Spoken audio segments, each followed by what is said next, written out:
유네스코 세계유산에 등재 신청 세계유산으로 등재가 됐습니다. 단 하루 만에 말장난으로 말을 바꿉니다. 미친 쪽발이가 말장난질. 쪽발이 새끼들은 일제강점기 시절 마을 이장과 순사들, 친일파들이죠. 일부는 아닐 수도 있겠지만 보수 세력의 뿌리라는 것은 누구도 부인할 수 없고 부인해서도 안 되는 것입니다.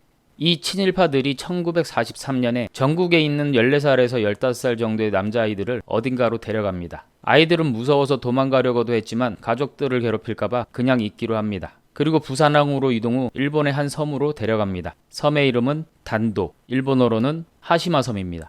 영화로도 만들어진 이 섬은 마치 군함처럼 생겨서 군함도라고 불립니다. 영화도 꼬꼬무 22에도 직접 시청하시기를 적극 추천합니다. 두 가지 다 다른 각도에서 보여주므로 실상이 더 잘 보여집니다. 군함도는 매우 작은 규모의 섬인데도 석탄을 1년에 41만 톤을 캘 수 있을 정도로 매장량이 어마무시했다고 합니다. 게다가 석탄의 품질이 매우 좋아서 검은 다이아몬드라고 불렸습니다. 작업 환경에 대해 말씀드리면 우선 14살에서 15살 정도의 남자아이들에게 일을 시킨 이유는 통로가 50에서 70cm로 매우 좁았기 때문입니다. 그리고 경사가 45도에서 60도까지 됐는데요. 등산을 기준으로 말씀드리면 45도 경사는 등산이 아니라 등반입니다. 로프와 각종 장비들이 필요하겠죠. 그래서 아이들은 서로 고무줄로 묶여 강제 노역을 한 것입니다. 온도는 40도가 넘고 습도도 엄청나게 높았습니다. 작업복은 훈도시라 불리는 일본의 기저귀 같은 팬티 하나만 입었습니다. 그리고 가장 힘들었던 것 중 하나는 배고픔이었습니다. 그 일본 놈들이 준 새끼 식사는 콩깻묵에 쌀 극소량을 섞어 만든 주먹밥이었습니다. 콩깻묵은 콩에서 기름을 짜내고 남은 찌꺼기로 가축의 사료나 비료 따위로 씁니다. 반려동물 사료의 냄새와 거의 흡사합니다. 당시 그곳에 계셨던 지금은 고인이 되신 분의 인터뷰를 들어보겠습니다. 쥐가 어쩌다 들으면은 쌀만 개리 먹고 쥐도 안 먹었디다. 꾀묵밥은 쥐도 안 먹는 것을 준 거죠.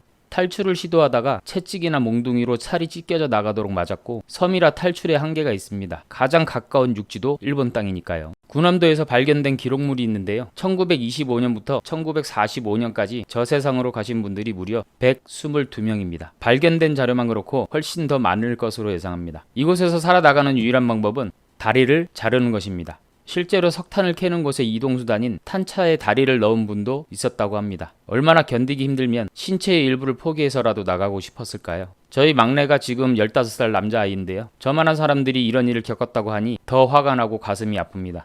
그런데 조선인들에게 일을 시킨 가장 큰 이유가 있는데요. 일본은 전쟁 중이었다는 것입니다. 그 수많은 전쟁터에도 많이 끌려갔었죠. 그런데 이 쪽발이 새끼들은 왜 이렇게 전쟁을 좋아할까요? 중국, 러시아, 미국, 우리나라는 뭐 말할 것도 없고요. 지들이 무슨 정복의 화신인 줄 아는 것 같습니다. 이순신 장군님 같은 분이 한 분만 더 계셨더라도 일제강점기는 없었을 수도 있지 않았을까요? 그리고 드디어 1945년 8월 일본의 히로시마와 나가사키에 원자폭탄이 떨어지면서 쪽발이 전쟁의 종지부를 찍고 우리나라는 해방이 됐습니다. 그런데 군함도의 아이들은 바로 고향으로 가지 못했습니다. 배를 안 내어준 거죠. 그러던 어느 날 원자폭탄이 떨어지고 2주쯤 지나 배가 들어와서 아이들은 배에 올라탔습니다. 그런데 방향이 일본이네요. 방사능이 아직 많이 남아있는 곳입니다. 배에서 내리자마자 삽과 빗자루를 줍니다. 원자폭탄이 떨어진 나가사키에서 청소를 시키는 거죠.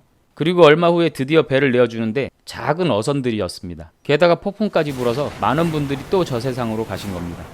2015년 일본은 군함도를 유네스코 세계유산에 등재 신청합니다. 당연히 우리나라는 거세게 반발했죠. 그래서 유네스코가 내건 조건은 군함도의 전체적인 역사를 알 수 있게 하라는 것인데요. 강제 노역을 인정하라는 거죠. 일본은 알겠다며 2015년 7월 유네스코 세계유산위원회에서 공식적으로 발표했는데요. 이렇게 세계유산으로 등재가 됐습니다. 그런데 일본은 단 하루 만에 말장난으로 말을 바꿉니다. Forced to work との表現等は強制労働を意味するものではありません。 이 말을 강제로 일했다라는 의미가 아니고 일하게 됐다라는 뜻이라고 미친 쪽발이가 말장난질을 하고 있는 거죠. 사전적으로 봐도 이 단어는 뭐뭐 하게 됐다라는 표현이 없습니다. 강요된, 강행된, 억지로 하는 이라는 뜻이죠. 이런 말장난질을 하는데 유네스코는 왜 등재를 취소하지 않았을까요? 분명 쪽발이들과 보수 세력들이 잘하는 뒷거래가 있었을 거라는 것이 저의 내피셜이며 지금도 오히려 우리나라가 역사를 왜곡하고 있다고 주장하고 있습니다. 영상 초반에 인터뷰하셨던 분께서 그때 일들을 잊지 말아달라고 하셨는데요. 저처럼 힘없는 자가 바로잡진 못하더라도 절대로 잊진 않겠습니다. 그리고 약 3년 만에 고향집에 돌아왔더니 그분의 아버지도 다른 탄광에 끌려가셔서 4개의 손가락을 잃은 상태였습니다. 이런 만행들을 저지른 일본을 동경하는 친일파를 뿌리로 두고 있는 보수 세력인 분들은 그래도 보수를 지지하시겠죠. 박정희도 전두환도 지지하시겠죠. 그 사람들도 당신을 믿고 따랐을까요? 아니요. 그들에게 당신은 그냥 그것들이었습니다.